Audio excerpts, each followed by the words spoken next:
In this video, I'm going to look at a Noresco 4364 with a dual 1214 turntable on it. This was a Canadian-made it's an amplifier with a German dual turntable. And these things were better than people remember. I get asked by people all the time about my little CRT clock and how I made the little CRT clock. There's nothing magical about this, okay?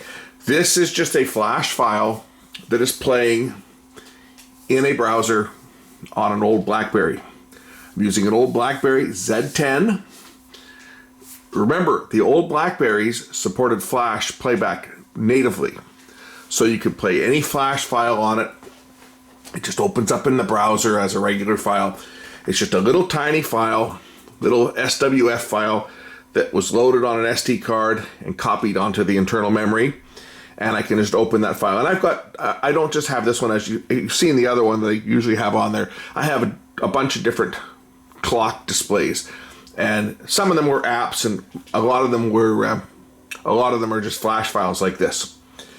And that effect you're seeing there, by the way, is just the shutter on the camera. It's just running on an old BlackBerry 10. The beauty of the old BlackBerry 10s is they had an HDMI output. So the HDMI output is going through a converter which encodes it as a regular NTSC video signal, and then it goes into a modulator, goes out on channel 40 through the house cable, and this is just a little black and white TV that's plugged into the cable, tuned to channel 40. Nothing really that spectacular about it. I do have other apps that can run that will display clocks, and it's just kind of a neat way of doing it. The nice thing about this is synchronized to the internet, so it picks up the exact time off the internet. So nothing fancy, but if you've got an old BlackBerry smartphone, an old Z10 or a Z30 or any of the ones, or even an old Playbook, you can do it on a Playbook too. I've done it on a Playbook, and they all have an HDMI out, which is really useful. And I know the new smartphones, you can play your content wirelessly on your TV through the new smartphones, no problem. That was all available on the BlackBerries as well. But people wrote them off saying that they were an inferior phone when actually they did a lot more than the phones of the time, right? When the BlackBerry 10 operating system was first launched, these phones did a lot more than the iPhones and the Android phones of the day. And even today, they'll stack right up with them. And I really miss the old BlackBerry 10 operating system. It was my favorite operating system for smartphones. I've been forced to kind of go Android, but I miss the old operating system. But I still kind of play around with these phones because, say, you can't do this on the modern ones. And modern phones don't support flash. These ones do. This is one of my favorite clock displays, this one here. It's all animated, right?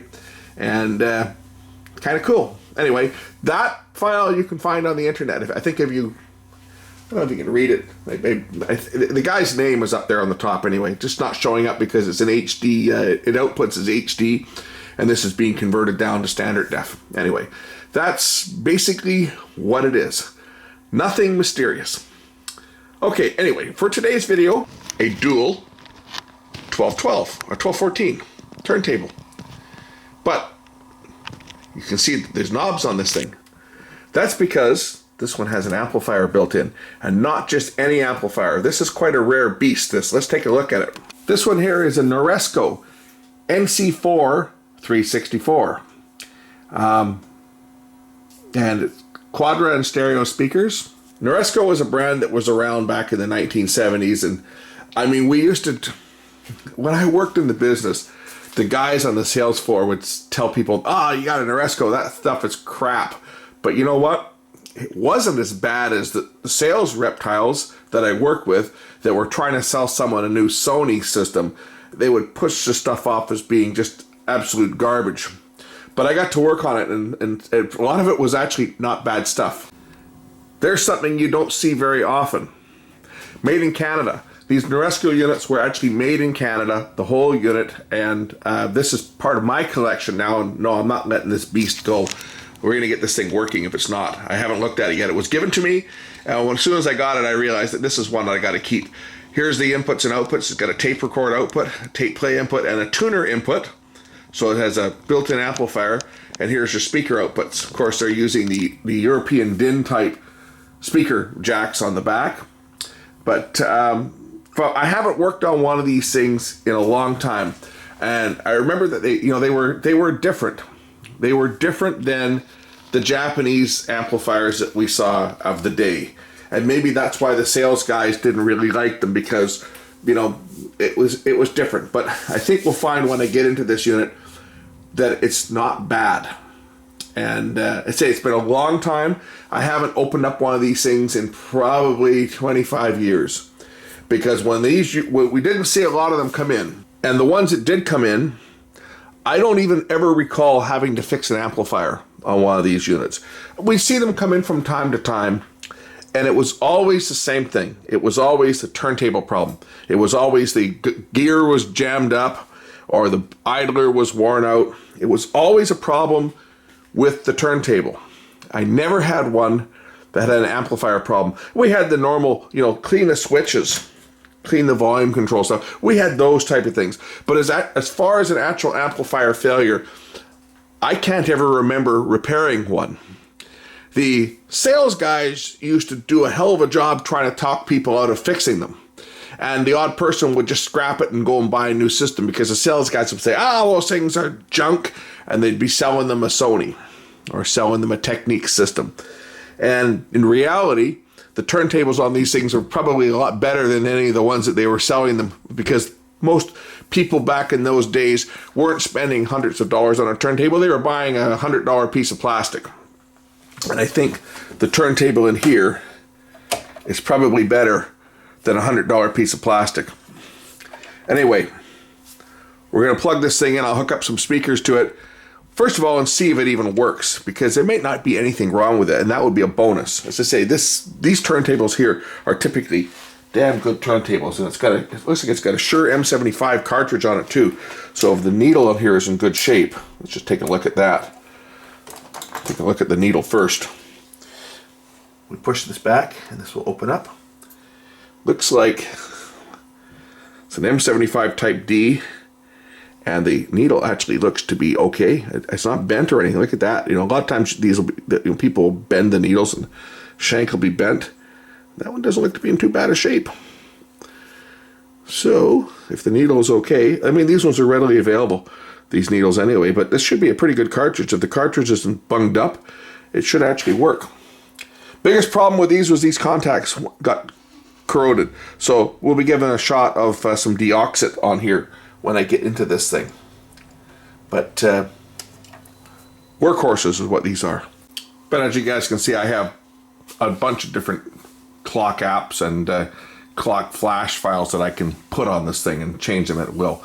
This one doesn't show up so well on a black and white screen because it's actually color app. So the clock dials there show up in color. But anyway, I've got a bunch of them, and usually I just leave the other one on, but I sometimes change it up a bit. Just have to confirm which are the ground pins here, because I'm going to use common grounded speakers, so I want to make sure that I'm not going to short anything else. I'm just going to wrap a couple pieces of solder around my probes here and just insert them in the back. I think it's the big pins are ground. Yeah, the big pins. So there's a big and a small pin. The small little round one, the one that was shaped like a spade, is the ground, and the other one is positive. So we'll just put the speakers in. I only have to ground one of them because it's common ground, right? So I'll stick one speaker wire in, and I'll stick a hot wire in each side. That way I can test the amplifier that's built into this unit. Power cord undone. Get it plugged in. Good sign, it didn't hum. We'll check out the amplifier first before I check out the turntable. So let me plug in my little MP3 player, and we'll see how this thing sounds as an amplifier. So I'm all set. Let's try track 268. See how it sounds. Now I have the bass and treble set at flat. Controls need to be cleaned.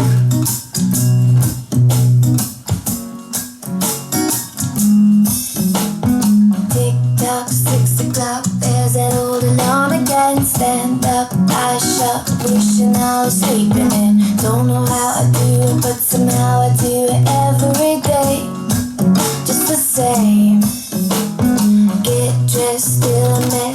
shuffle through the same routine. White tee, blue jeans, looking at me beckoning. Other than the controls need to be cleaned, this actually sounds pretty clean, actually. Other day, as I rush by the mirror, choose my eye and just press you smile.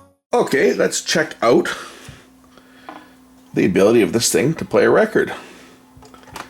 Even had the original. It had another one in there that when I pulled it out, it went flying. It's probably on the floor now. But this was, I found this stuck in the back here. So I have the original spindle. So let's just check this out and see. 12-inch record. We'll see if this works. Oh, I think this is gummed. Yeah, it's not turning. So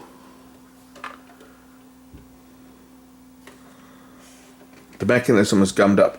So I know what I need to do on this. We'll see if we get sound first of all.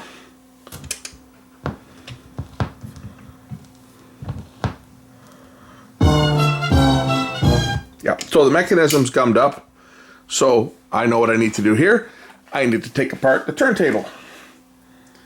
We'll get that working. Because, you know, having a working turntable these days is very important considering how vinyl has made a roaring return. And these 1214s were actually not bad turntables. It's a rim drive, right? But it's a 3-speeder, which is nice. Turn off the power, remove the spindle, and it's going to get my screwdriver. We're going to pop out the little clip here, the little ring, without losing it, because a lot of people did that. They let the ring go flying. We don't want that. Okay, got the ring out of here. Now we'll lift up the table assembly. As you can see, motor spinning. That's good. Nothing wrong with the motor. The problem is going to be this wheel is probably, yeah, it's gummed. See, it's not moving up and down because the grease is going to be all dried up on here. So it's not even making contact with the actual motor itself. So to remove these, I'm just going to, actually I'm going to take the cartridge out first so it doesn't get damaged. So remove the cartridge and put that in a safe place where I'm sure it will get damaged. Try not to damage it. Okay, I'm going to remove these screws so that they're loose like this. These are the transport screws, so you can push the unit down and then bring the screws up like this for transportation. We want them in the free floating position so that I can pull them out of the way like this, and then I'll be able to lift the deck up, the turntable up like this, so that I can remove it, turn it up on its side, and whatever. And I'm going to want to unplug the power from it. So there's the power unplugged from the nice big motor on the bottom here. And I should be able to also undo the terminals for the tone arm. Should be able to unplug the wires from the this is a switch that shorts the cartridge to ground. Right, there's a short switch here. When the mechanism operating, it moves this contact here, which shorts the output so you don't get a pop. So I can just unplug these wires, undo the little bracket at the back here.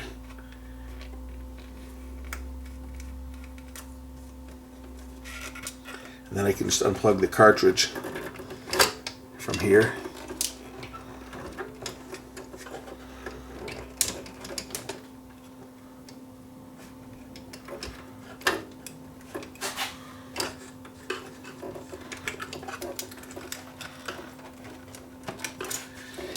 One last wire just doesn't want to let go, does it? I don't want to break it.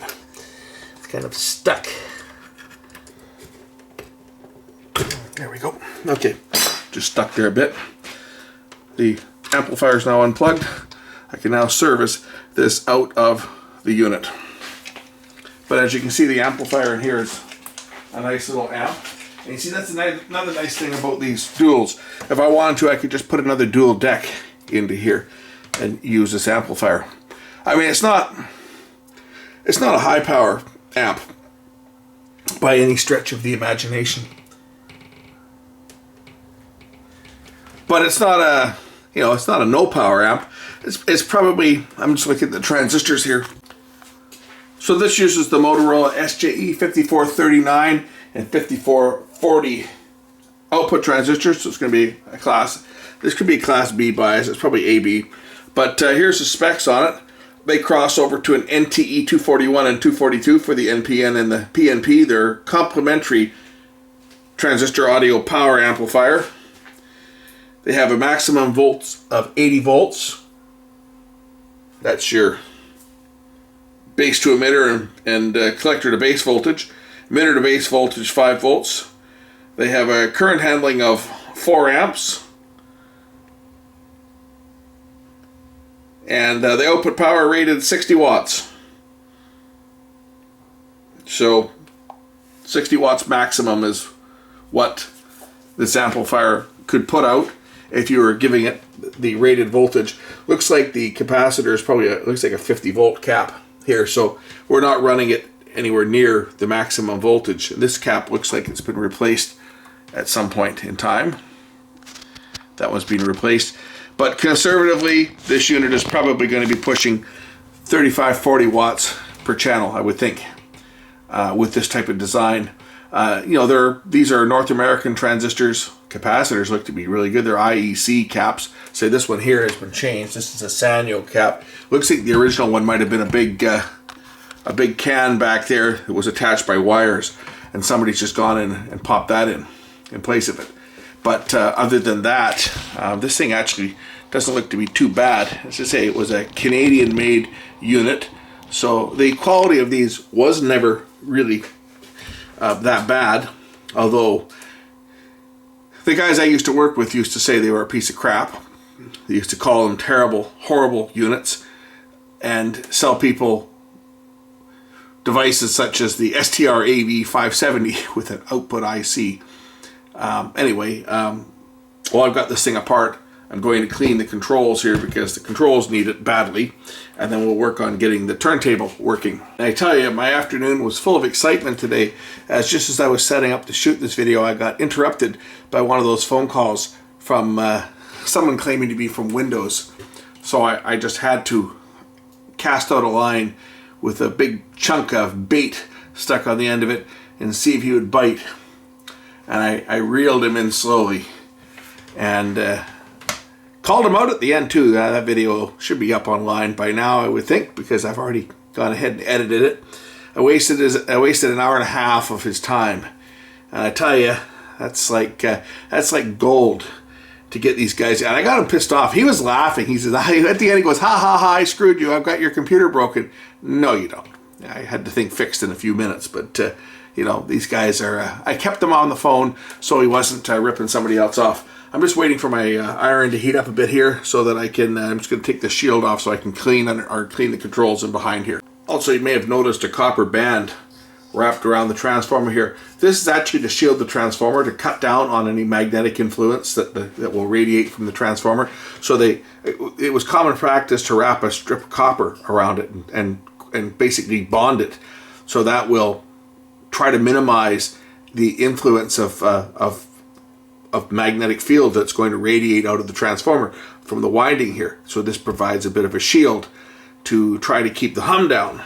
So what I want to do here is I just want to take off this metal shield that's soldered to the side here so that I can get at the controls underneath it. So I'm just going to heat up the solder here.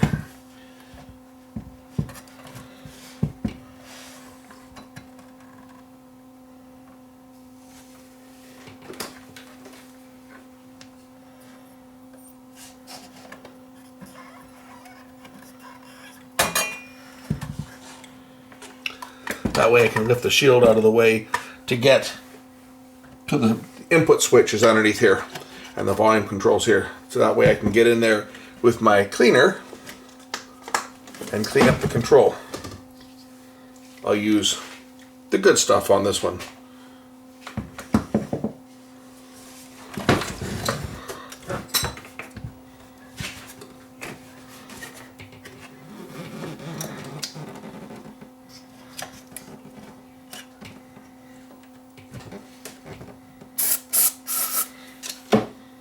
Control, or the switch, I should say.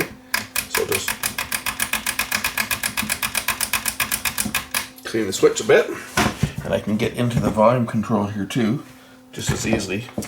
These ones, the controls are actually quite easy to get at on here.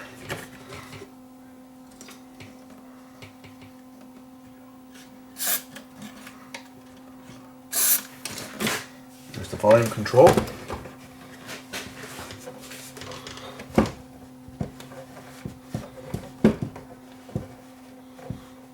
I'll do the same for the other controls.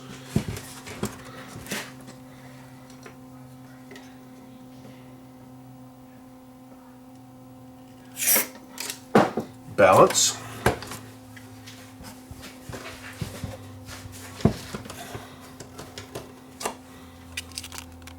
And then we have the bass and treble controls over here.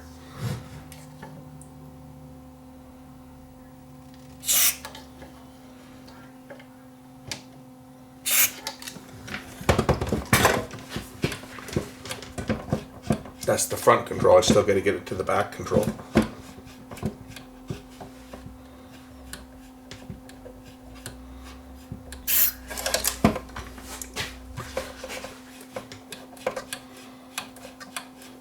Okay, that should have the controls clean. Now we work on the actual turntable. Now this unit, of course, we saw that it had two sets of speaker outputs. It had front and rear. It has a little switch on the front that says rear speakers on or off, and then it says stereo or quadra. What that does is, and it's probably easier to demonstrate this with a drawing, so let's look at a drawing on how this works. So here's how this setup works. You've got your left and your right outputs coming from the amplifier, and they're connected to the positive terminals for the front speakers, the right and the left output. The ground is connected to both the negative terminals. Those are your speakers, right? This is not a connection together. That's supposed to be a representation of the speaker jacks. Your rears are the same. You've got your positive and negative terminals. The left and right outputs go to the rear speaker switch. So when the switch is off, there's nothing sent to the rear speakers. When it's on, your positives are connected to the positives of the front. The negatives of the rear speakers go to this quadra switch, so that when it's in stereo mode, when you flip the switch up to stereo, they are connected back to ground and they run in parallel with the front speakers. But when you flip that switch to quadra, here's what happens. The signal is going to go into the speaker. It's going to come out of the speaker on the negative terminal. It's going to go into the other speaker on the negative terminal, and it's going to return on the positive to the other positive side. And what you've basically done is you've created yourself a basic surround sound system. Because the only sound that it's going to come out of the two rear speakers, they're going to be obviously a mono channel. This is how Dolby Surround worked, right? Dolby Surround added a fourth channel. They actually took the two front speakers and they connected them together to form a mono channel. But the basic surround system before the center channel was added was just this. Your left and your right information and your rear information became a left minus right, because if you've got the same signal, if it's a mono signal going to both speakers, you'll hear nothing out of the rear speakers, because the two waveforms, both rising together and falling together, will cancel each other out. But any difference between the left and the right will be heard from the rear speakers. So for example, if you had a bass guitar playing and it's playing center, you'll hear nothing out of the rear speakers. But if your music you're listening, there was a trumpet that was playing off to the right, off center, but still on both channels, but at a reduced level on the left channel, that signal will also apply to the rear channels, and you would hear that trumpet coming from behind you, plus any ambience, because the channel, the same signal arriving at the left microphone, especially if it was a live performance recorded with two microphones, there would be the time delay from the performer playing that's picked up by the two different microphones, which would be a phase delay on the opposite channel. So that would give you that ambient sound. And so what you get is you get the surround channel. It's poor man's surround. We used to do it before they had it built into units like this by just taking the two positive terminals and running it to a rear speaker or to two rear speakers. And it did exactly the same thing. Anyway, that's how this Quattro system works. Pretty simple stuff. I always like to service these units and use the base to hold it because it gives you a cavity that you can set the tone on over. It gives you a cavity that you can set the tone arm over so that you're not damaging anything. On this one here, this mechanism here is completely glued. It's completely gummed up, but nothing's broken in here. So basically what I need to do is I need to get in here with some probably WD-40, and we'll let it soak into here and free up this bearing that's stuck. And we'll do the same. We'll clean the grease. This one doesn't even have any grease in it, or it looks like it's been cleaned out at one point. It needs to be re-lubricated, but it's pretty dry. Anyway, let's get the WD-40 working right down here on this bearing. Get that freed up.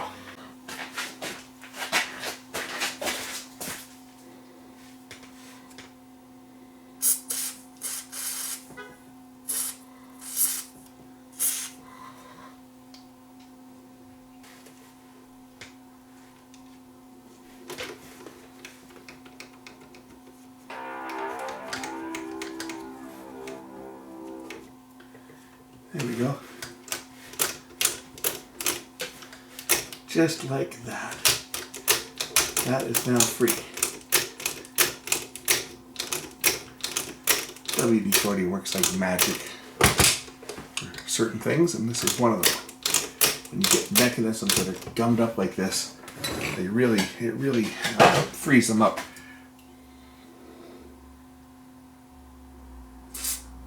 A little more of it in here just to make sure that these bearings stay free flowing.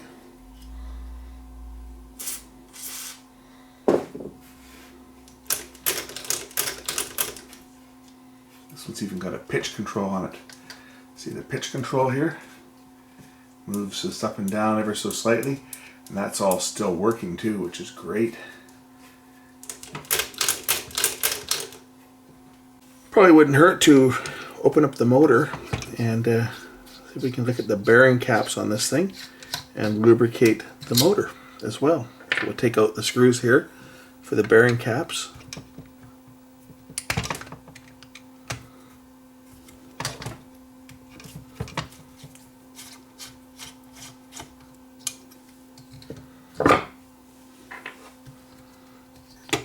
That way we can put some oil right down into the bearing itself. You can lift this off. Should be able to lift that off there. Yep. And you can get into the bottom bearing here as well.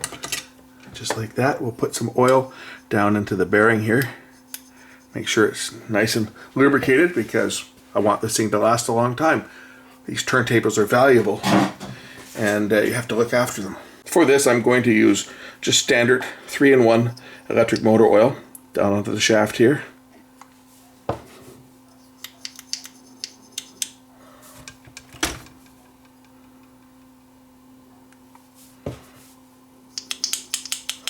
Let that soak in. Yeah, that's good. It's a lot freer than it was a minute ago.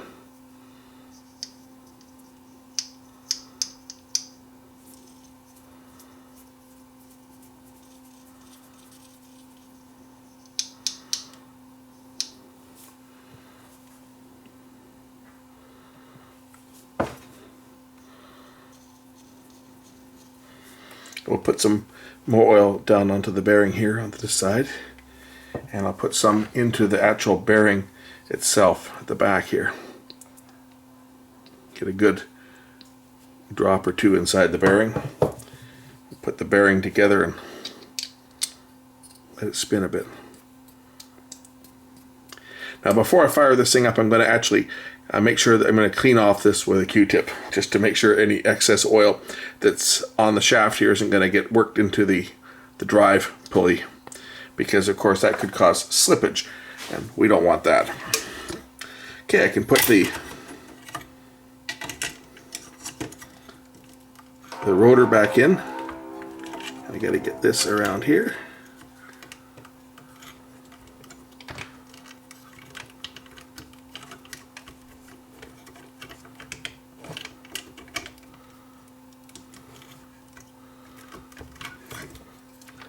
Like that. I think that's how it went on. I just want to make sure nothing's going to rub. Yeah, that's good. That's right. Make sure there's nothing going to rub on the motor itself once it goes together.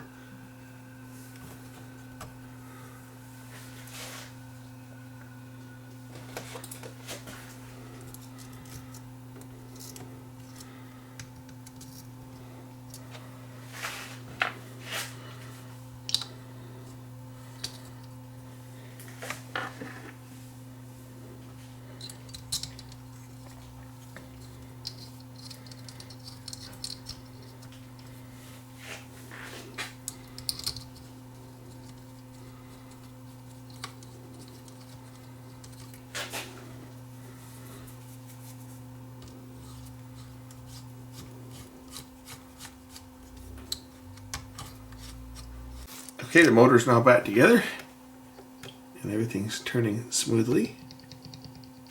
Just got to make sure that the bearings are snug so that they won't come apart. The end caps, that's good.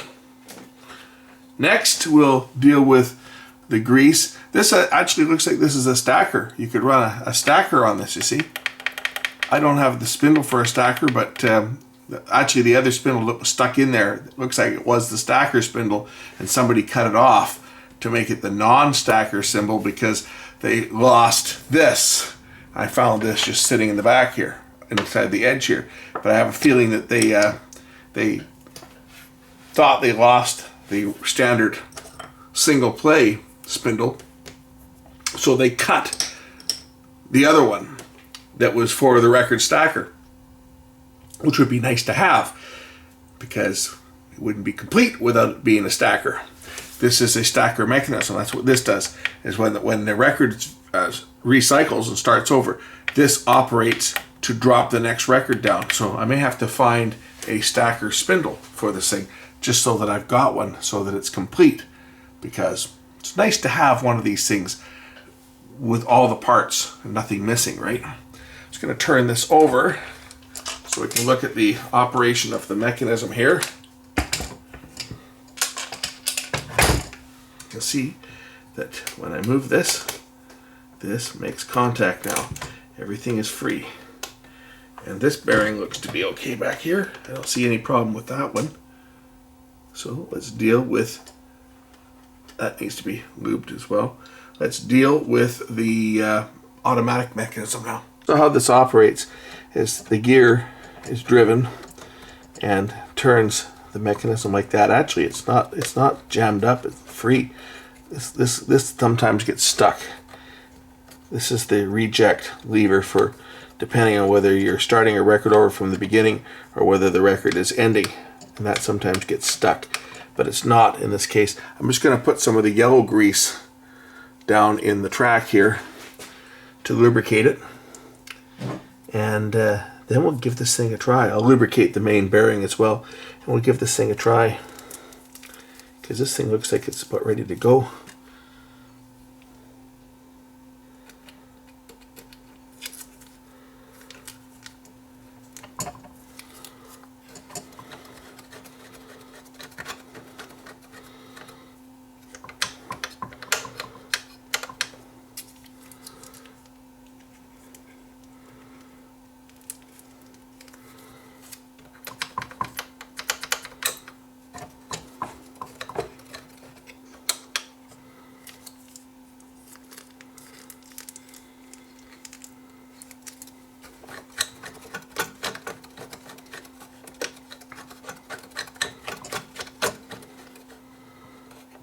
Kick that out the other way so that groove goes the other direction.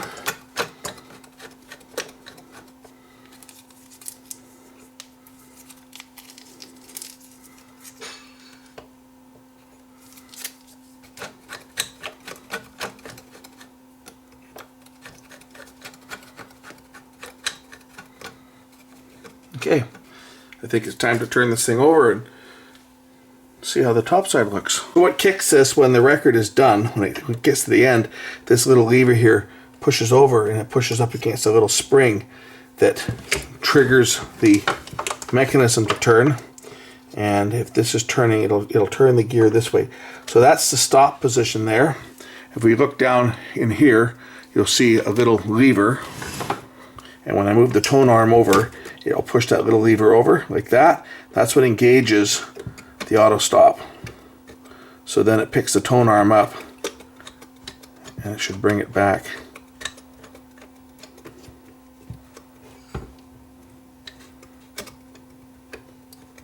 Which it does. Okay, I think that part's going to work. We'll put some oil down here on the shaft for the turntable so that that'll spin freely. Put the turntable back on.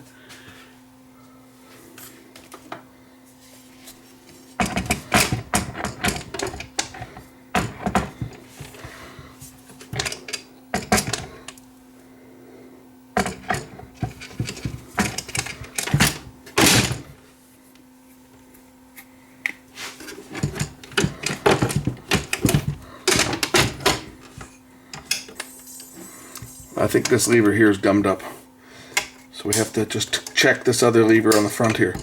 It's going to remove the turntable again. I think this lever here is gummed up too.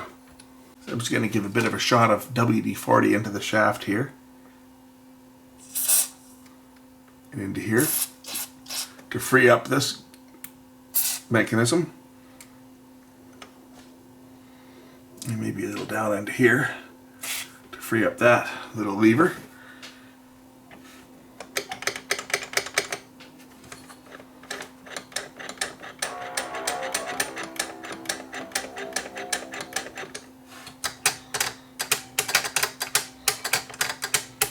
One place you don't want to spray a bunch of WD-40 is you don't want to put any around in this area here.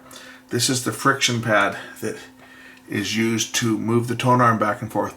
So you don't want excessive lubricant in this area here, or your tone arm's not going to move. Right? So, but you do want it in areas that do pivot. So areas like this area here and around the gear here and this little lever here, for example. This is the spring that when you press this is what it rejects the record. So that moves a little lever back and forth on the top.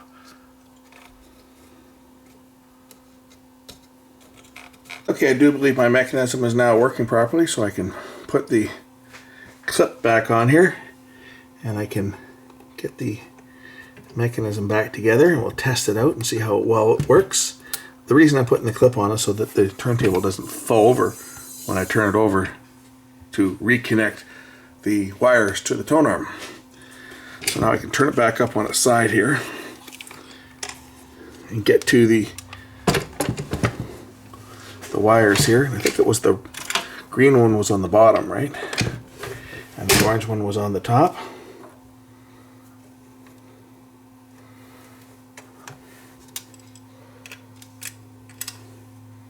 Or was it the orange on the bottom? What was it, guys? Was it orange on top or orange on the bottom? So you guys remember? Do you remember what it was? I'm going to go to green on the bottom.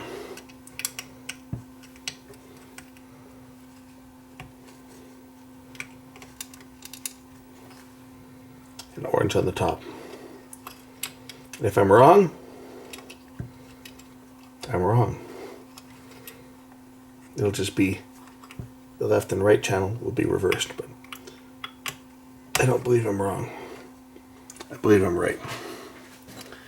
Okay, the cover goes back on.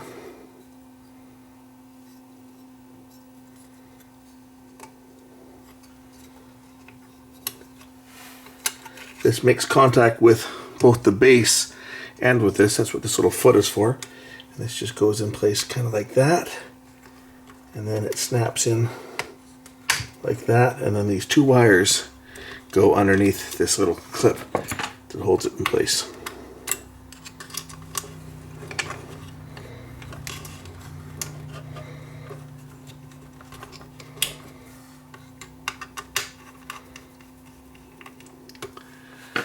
There's only one thing that I have left to do on this, besides put the cartridge back in. that is to clean the contacts for the tonearm cartridge. So we'll use some Deoxit D100 for that. Wipe those contacts off, and the same with the contacts. Put some on the actual cartridge itself. So I'm just going to spray some of this in here.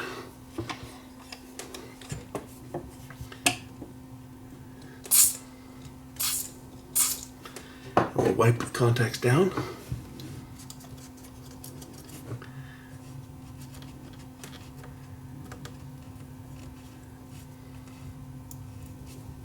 And this stuff does do a pretty good job cleaning the contacts. We'll do the same for the cartridge itself. Whatever I did with the cartridge, it's over here somewhere. There's our cartridge. We'll spray the back of the contacts here.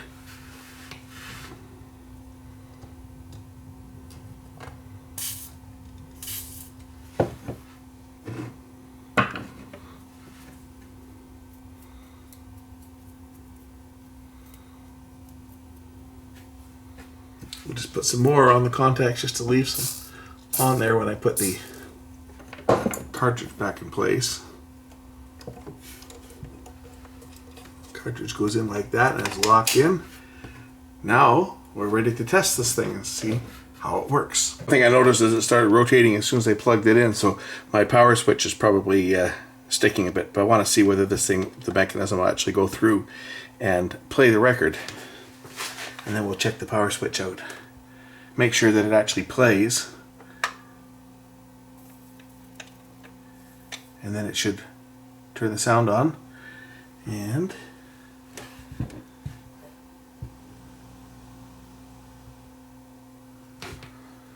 we should hear sound.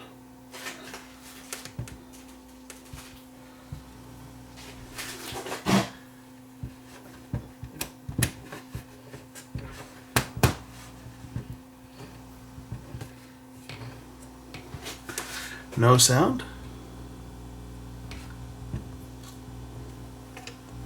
Interesting. We get sound here. We get sound here. Wait a minute. Oh, that might not have been pushed up all the way. Try that again. The little circuit board can slide down on these and not make a connection.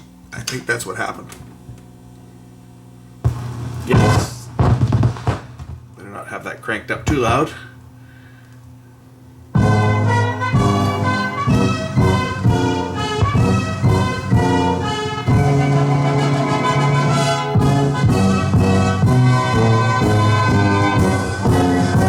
on my face and tell me that you love me. I'll sit in your face and tell you I love you too. Okay, that works. We're getting there. Stop. Will it reject? Remember, the mechanism was all gummed up before I started on here, so this should stop, but what's not going to happen is the record's not going to stop turning because the little AC switch is not working. But that part works. So now I got to take this apart again. I don't have to take the turntable apart. I just have to lift the turntable out and see why that switch isn't releasing. But that is excellent. Yeah, that is excellent. So we'll continue. We'll get this thing going tonight. To access the switch, I have to once again remove the turntable.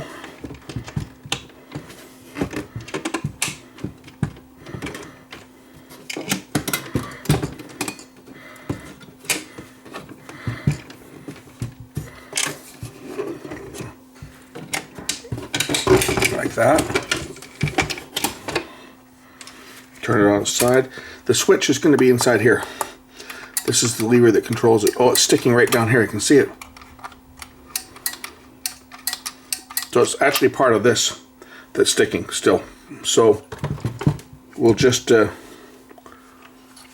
some more WD-40 down into here because that's where it's sticking. It's right, I think, right in here.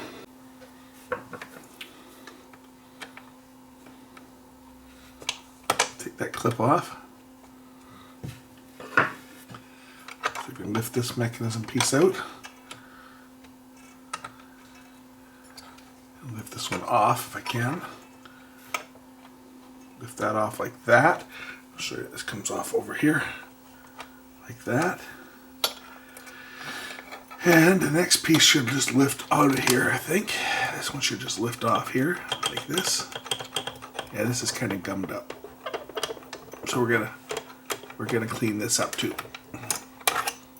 Okay, that's that piece apart. This is the one that is kind of sticking. So we'll pull this clip off here.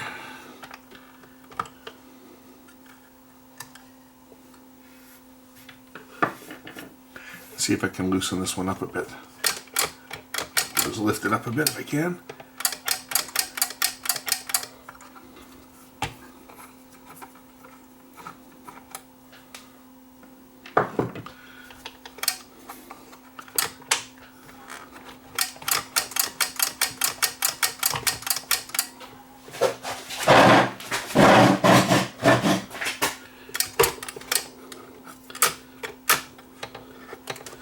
See, it's this top part that's kind of gummed up.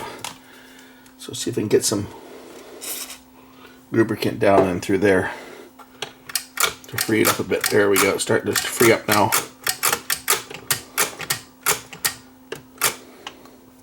Of course, this is an adjustment, right?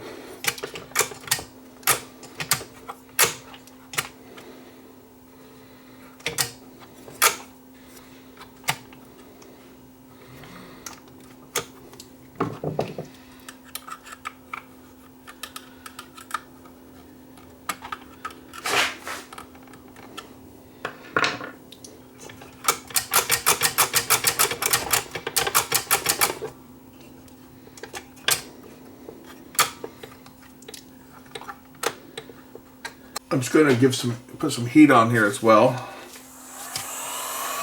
First, I'm going to face the heat away from the plastic gear here. Heat up the bracket a bit, and it will probably cause the oil to penetrate a little better. We want to keep the heat away from anything plastic that could melt.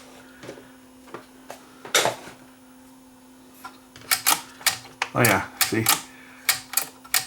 It's much better.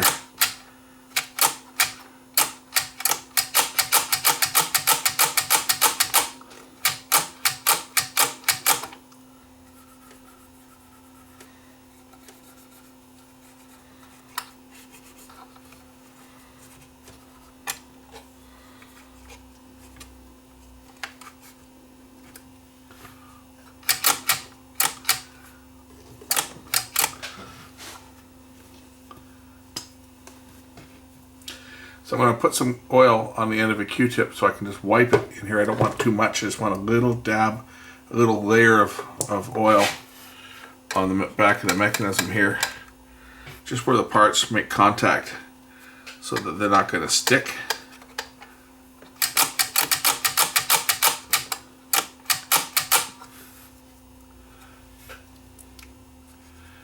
Same with underneath here.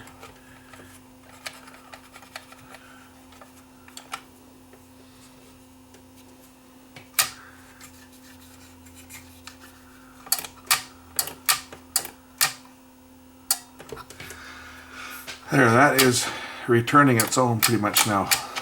We'll work this a bit more, and we should be good to put this back together.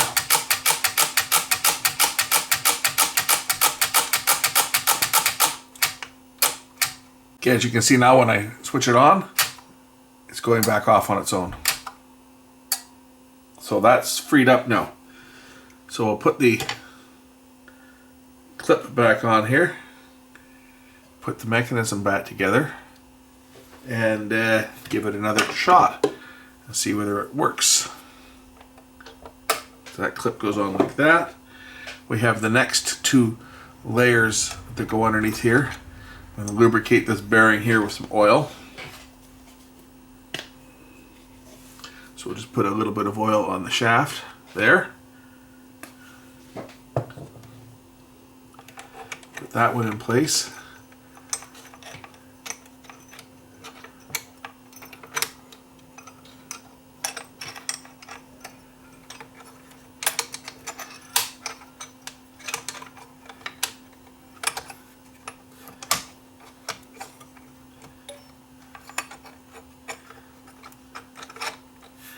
one drops in place like that.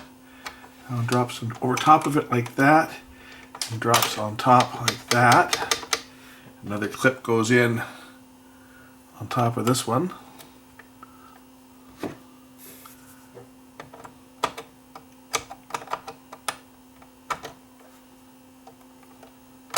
Like that. Those are now nice and free. So I'll replug the motor. Hopefully none of that oil that I got in there is dripped onto the turntable. Don't need it slipping.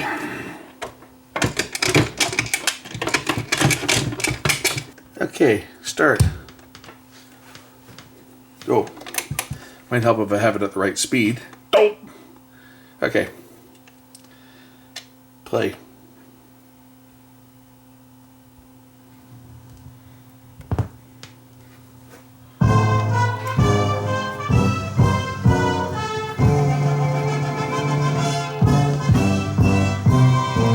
And stop. I haven't set the weight on this thing yet, so I just want to make sure that it's working as it's supposed to. Then I'm going to play some records on it and test it out. There we go. And it stops. And the power should go off. There you go. Power has now gone off. Unit stops. Turn it on. Power comes on. There's a little light on the front that tells me when the power's on. Because when it's in phono mode, when the AC power switch is turned off, it turns the amplifier on when you go to play a record, which is kind of cool.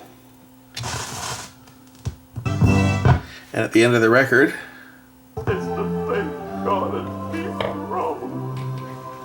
we'll set the tone arm balance next. So to make sure it picks up at the end of the record,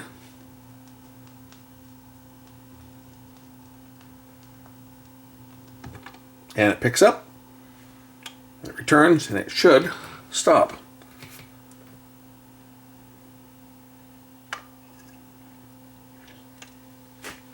And there it does. And then the power should turn off a few seconds later, and the power goes off. Done. We're going to set the weight on this thing now. I'm going to set this to 0, and I want to set the counterweight so that this hangs relatively level. So I do that by just a little too low here.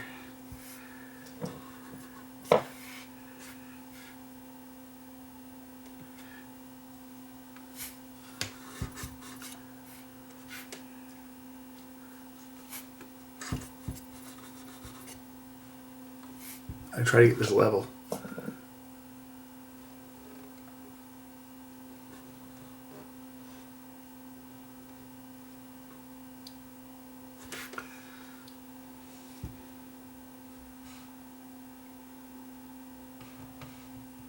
Yeah, it's pretty close.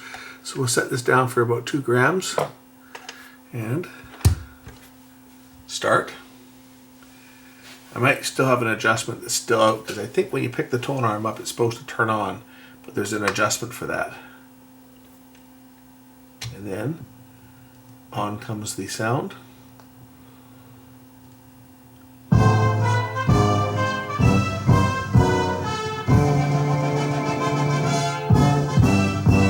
If I stop this, it should turn off, but I think one of my other levers might still be out of position a bit. That there is another lever that when you pick up the tone arm, it operates the switch. Yeah, I think that one's still out of adjustment because it should shut off when I do that, but it's not. It's not shutting off until I hit stop. That will be this adjustment here. When you move the tone arm, it moves this part of the lever here. Watch when I move the tone arm over, it moves this lever. But I think we're just a little bit off. So I just have to come a bit more. I probably just didn't get this exactly where it was when I tightened it up. So we'll just kick it over just a touch this way, like that. So now when I move the tone arm, it should be enough to turn the switch on. Like that. Now it's on, and that should kick off. Yeah, On. Off. Good. That should do it. Last time, we'll try cueing the record manually this time. Play side 2 this time on the record. If I pull this up to cue it, power comes on. Whoops. Of course I bumped my speed there. I have to wait for the mechanism to reset because I obviously had tripped it. Okay. So it'll go off. So if I start it up, position my needle. Okay. There we go. That's better. It should go off now. There it goes. It's off. Start it up.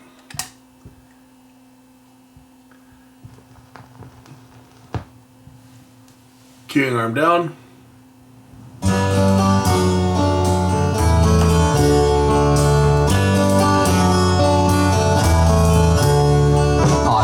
They won't play this song on the radio. And I bet you they won't play it on YouTube either. Okay, let's move it over to here.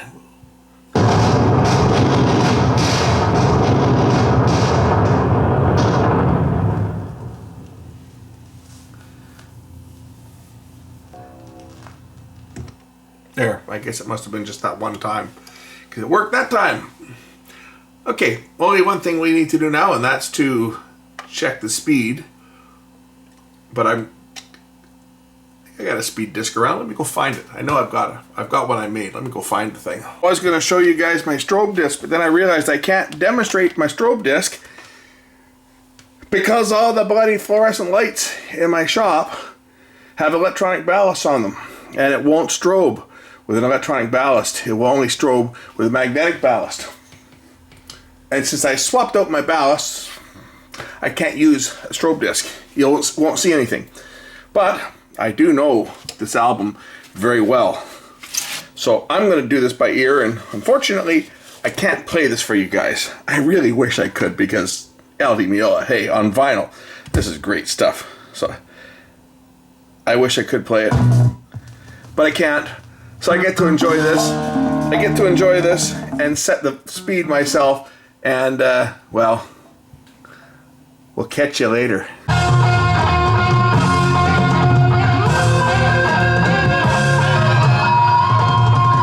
Listen to the pre-echo. There it is.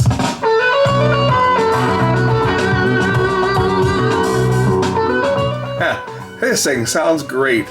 One of my feet is missing. I'll have to fix that. One of my feet is missing, so if I touch it, it skips. There's a little, I have to put a little penny or something under here. One of my little feet is missing. I have to put a little shim underneath there because it's not quite level, but hey, it sounds great. I'm going to listen to this for the rest of the evening, I think. Thanks for watching. We'll catch you in the next one real soon. Bye for now.